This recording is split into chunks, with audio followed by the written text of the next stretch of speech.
Alright guys, welcome back again to this videos, and in this video we'll continue our topic on the mass moment of inertia of a rigid body. So in the last video we compare the difference of the mass moment of inertia to the mass of this equation.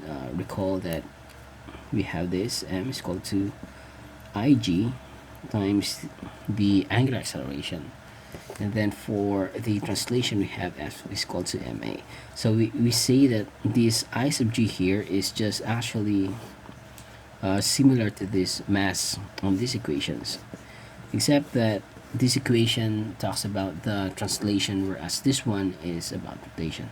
So again, this equation just says that if the summation of moments, if there are unbalanced moments, then it produces angular accelerations. So here, there are unbalanced forces, then it produces acceleration, translational. So we refer these two equations actually as the Euler's laws of motion.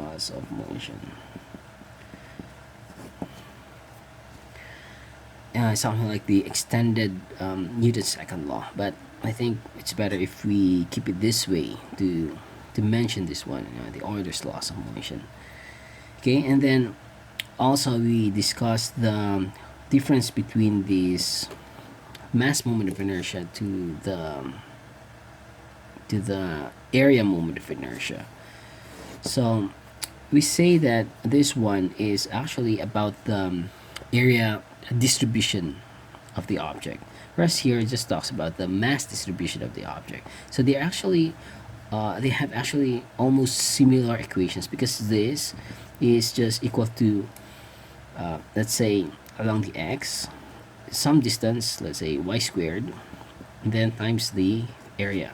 Then if we take the moment of inertia along the y, then we consider the distance along the x, and that's dA.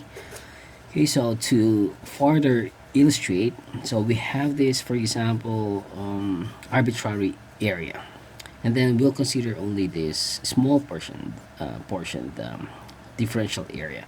So if we try to rotate this one along the x, so if we try this rotation,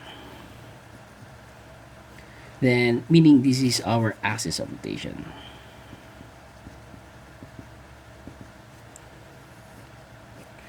Okay, so what do we need actually is since it's something like a moment, then what we need is the distance from this point.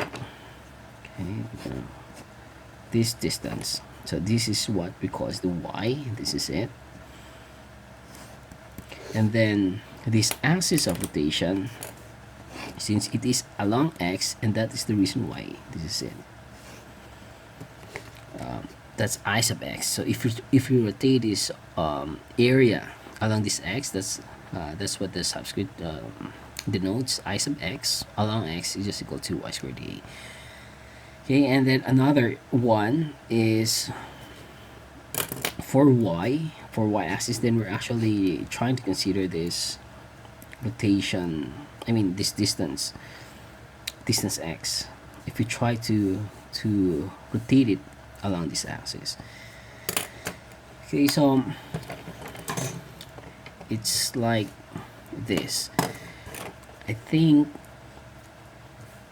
if this is our graph xy, and then this is our object, so if we try to rotate this object along the x-axis, then it will go like this. Okay, but if we try to rotate it along the y-axis, then it will go this way. So that's it. That's just a difference. And then we also had this term, the j, which is the integral of r squared dA. So it just means that this r squared is from this point up to here, that's the radial distance. Now you can also relate this r, x, and y by the Pythagorean theorem. So just r squared is equal to x squared plus y squared. So this is more commonly for shafts. So it's like this again. We'll try to further illustrate this one. So if you have this, then this is our, let's say, this is our x, this is our y. We'll use a different colors here. So we have yx. Now this is our object.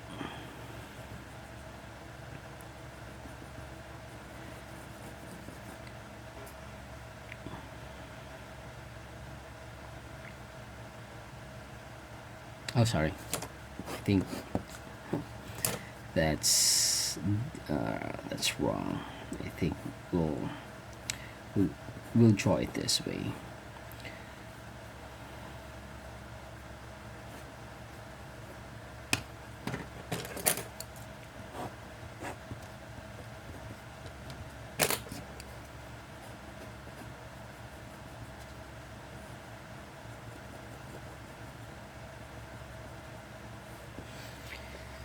Okay, so if we try to bend it along y, then what it will look like will be something like this.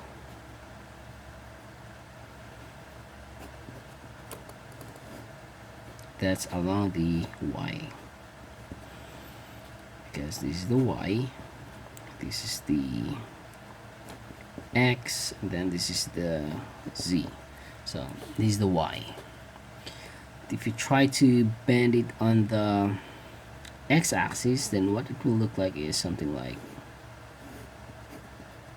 this.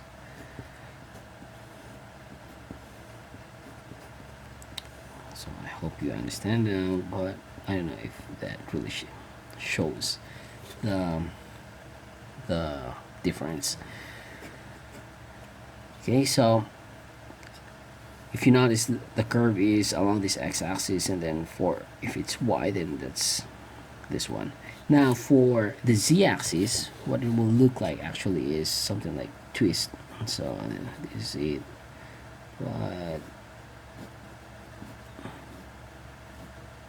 So something like this, it will twist.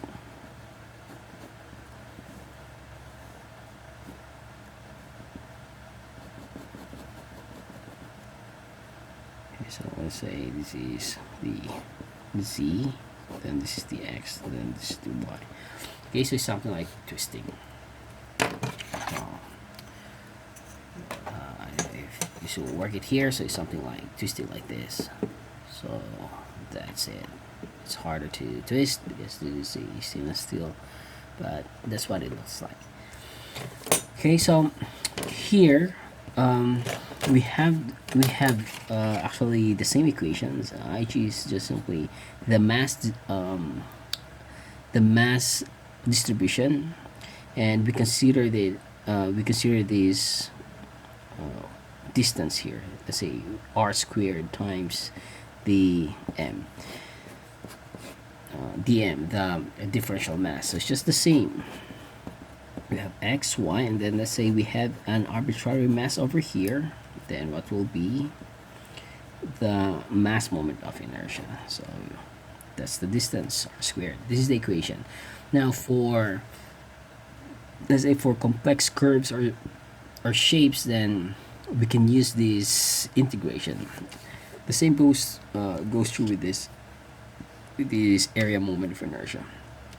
But for composite shapes, let's say objects wherein you can deconstruct that and deconstruct that into simpler geometric shapes, then maybe there's some tables available in the textbooks or somewhere else, so we can refer to that table. So here in our textbook we have this. So this is the textbook of that's from Peitel and this one, Peitel and Quisalas. That's understanding engineering mechanics dynamics. And that's the Philippine edition. Okay, so here there's a table already outlining the different. Let's say this one, applying the different moment of inertia of this is it, mass moment of inertia of homogeneous bodies, and then the mass density is the rho, meaning this only works for homogeneous bodies, and the basic shapes with the when I say example slender rod, so meaning this is the body, then we have a cylinder, then here we have the equation for the mass moment of inertia. So the same is true with the next bodies here. So we have thin rings, and then we have spheres, we have rectangular prism or cones, and for some other textbooks, they might have some expanded or more objects included. So they might have a lot of equations. I mean data available, or equations for the mass moment of inertia available. So you can refer to those references or textbooks. But if not, then maybe we'll just work on this, and then anyways, it's just one part of our topic in dynamics. So now let's discuss in detail how to look at this equation. Okay, so first let's say the slender rod. So for the slender rod, it's actually like this.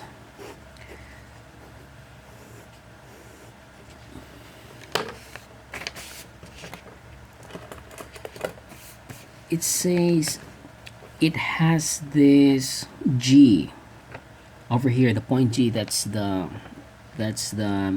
I think that's the center of mass over here. So that's the point G, and it says the x-axis goes this way, then the y-axis goes this way, and then the z-axis goes upward.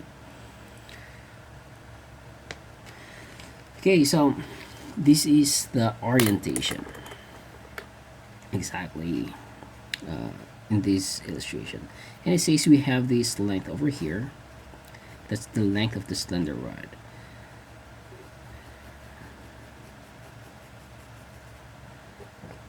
Okay, so it says here we have I sub x is equal to I sub y. So I sub x is equal to I sub y is equal to 1 over 12 mass times the length squared. So this is the equation. But for the z, it says that I sub z is approximately 0.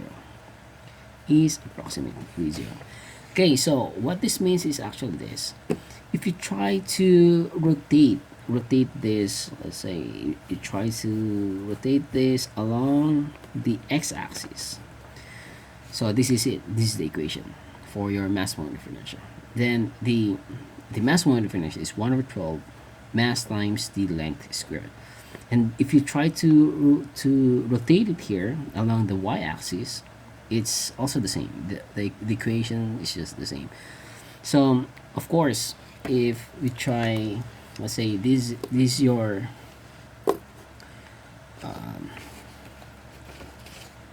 thing. If we put it this way, we have this x, and then this is y. So this is we're trying to look at this in the top view. So this is your cross section, that one. So meaning that the z-axis is here. Okay, so it just means that if you try to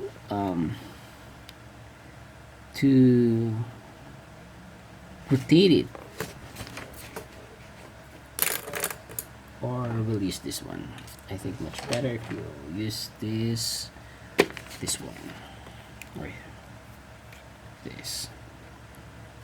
Okay, so this is our slender rod, for example. So if you try to rotate it along the x-axis, then what would be the resistance, or what would be the mass moment of inertia? Then it's actually the same if you try to rotate it here. If you try to rotate it along the y-axis, this is the y-axis, this is the rotation. So for the x-axis, it's actually the same. But for the z-axis, it says that the mass moment of inertia is approximately equal to 0. Why? Because if you try to rotate it here, there's actually zero resistance, because this is a slender rod. So if your diameter is a bit significant, then maybe you are looking at this object here, the cylinder. So for the cylinder, it says that, okay, so we'll draw it here.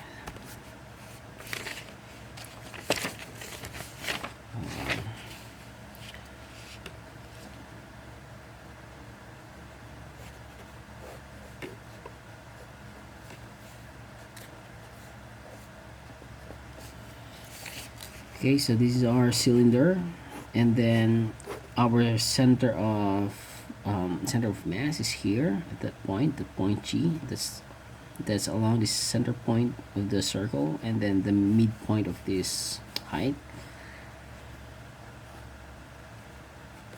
Okay, so it just says that the I sub x, if you rotate along the x, is equal to I sub y, is equal to 1 over 12. So 1 over 12, 3r squared plus h. So 3r squared plus h squared. Okay, so this h squared is actually the distance, the total length of this cylinder. So we have this h, and the r refers to the radius. Okay, so for the I sub z, because it's a bit bigger, so it has this equation 1/2 mr squared. All right, so the point here is, because different textbooks, or let's say reference, will have a different orientation for the x, y, z axis, you just have to look on where is it rotating. So let's say we are solving problems in the mass, for the mass moment of inertia, then even if we have a different axis here, let's say instead of x we have this z, and then this is the xy, just figure out where is it rotating, and then we'll use that appropriate equations here. So we just say I sub x, meaning on this axis of rotation, this is our equation. But if we are trying to rotate it here along this z axis, then this is our equation. So again, this could be, let's say y, this is x, this is z. So if this is z, then meaning that our equation here would be oops, okay, it gets messier now. Anyways, we'll just work, we'll just learn as we go when we're solving some problems on this mass moment of inertia. All right, so the point is just, it doesn't matter if our problem has different, okay, maybe we'll try to put it here. So for example, again, this one, so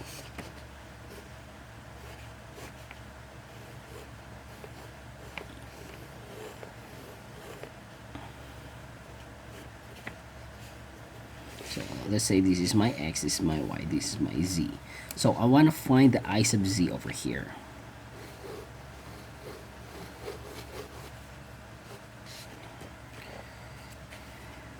Okay, so if the problem says find I sub z, then